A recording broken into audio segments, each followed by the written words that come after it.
নমস্কাৰ সুপ্ৰভাত welcome to Rapido duty day 7 এপ্লিকেশনটো ওপেন কৰিলো আৰু অন ডিউটি হৈ গলো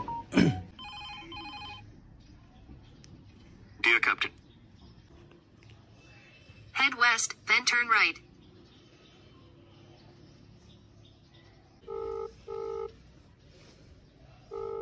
Hello? আপুনি লোকেশনতে আছে নে Hi, location address. ঠিক আছে দিয়ক মই গৈ আছো আৰু এতিয়া বাইকৰ মিটাৰটো 0 কৰি দিও আজিৰ দিনটোত কিমান কিলোমিটাৰ চলাও তেতিয়াহে গম পাম 0 কৰি দিও এটো ইয়া ট্ৰিপ 0.0 হৈ আছে তো এতিয়া কাস্টমাৰজনিক লবলৈ যাও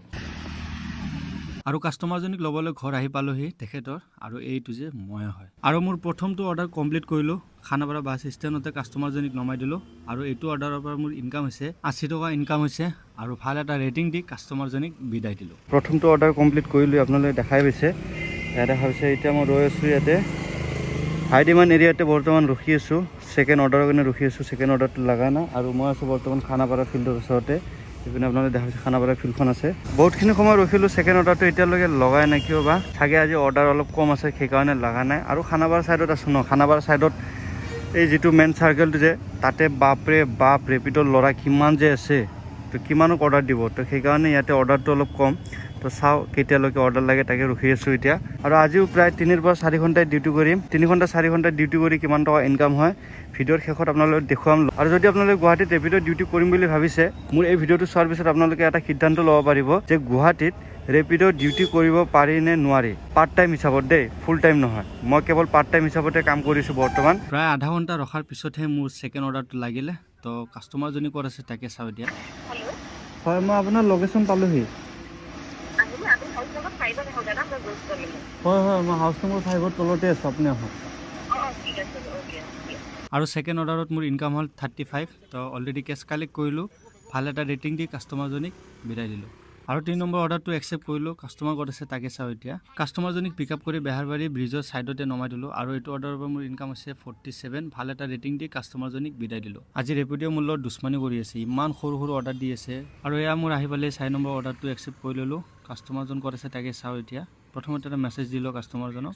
মেছেজটো দি কেনে পিকআপ লোকেশনটো চাও চাই কেনে কাস্টমাৰজনক পিকআপ কৰিবলৈ যাও আৰু কাস্টমাৰজনক এই বিল্ডিংৰ পৰা পিকআপ কৰিবলৈ আহিছিলো কাস্টমাৰজনক প্ৰথমতে এটা ফোন কৰিলো কাস্টমাৰজন ক'ত আছে তো এই অৰ্ডাৰটো কমপ্লিট কৰিলো আৰু এইটো অৰ্ডাৰৰ পৰা মোৰ ইনকাম হৈছে 62 আৰু এইটো অৰ্ডাৰ যে মই একেবাৰে পাহাৰৰ ওপৰত আহি পাইছো দক্ষিণ গাঁও পাহাৰৰ ওপৰত একেবাৰে নকবাৰো বাইকৰ অৱস্থা বেয়া হৈ গৈছে লগতে মোৰো বেয়া হৈ গৈছে তেত চালা পাহাৰৰ ওপৰত আহাটো জালা তো এতিয়া পাহাৰৰ পৰা নামি গৈ আছো আৰু এটা অৰ্ডাৰ লাগিছে সেই কাস্টমাৰজনীক পিকআপ কৰিবলৈ গৈ আছো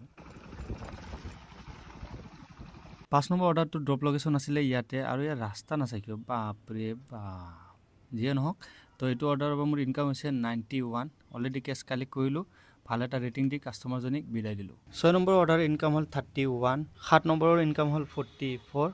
আৰু 8 নম্বৰৰ ইনকাম হল 28 আৰু আজিৰ দিনটোৰ শেষৰ অৰ্ডাৰটো মানে 9 নম্বৰ অৰ্ডাৰটো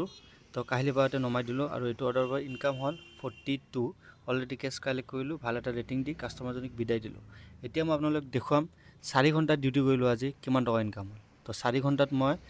9টা অৰ্ডাৰ কমপ্লিট কৰিলো আৰু মোৰ ইনকাম হৈছে 459 আৰু মোৰ তেলৰ খৰচটো কিমান হৈছে এতিয়া আপোনালোক দেখুৱাই আছো বাইকখন মোৰ প্ৰায় 58 কিলোমিটাৰ চলিলে যেহেতু মোৰ বাইকখনে 60 পৰা 65 মাইলেজ দিয়ে ধৰি লওক 100 টকা তেল গল আৰু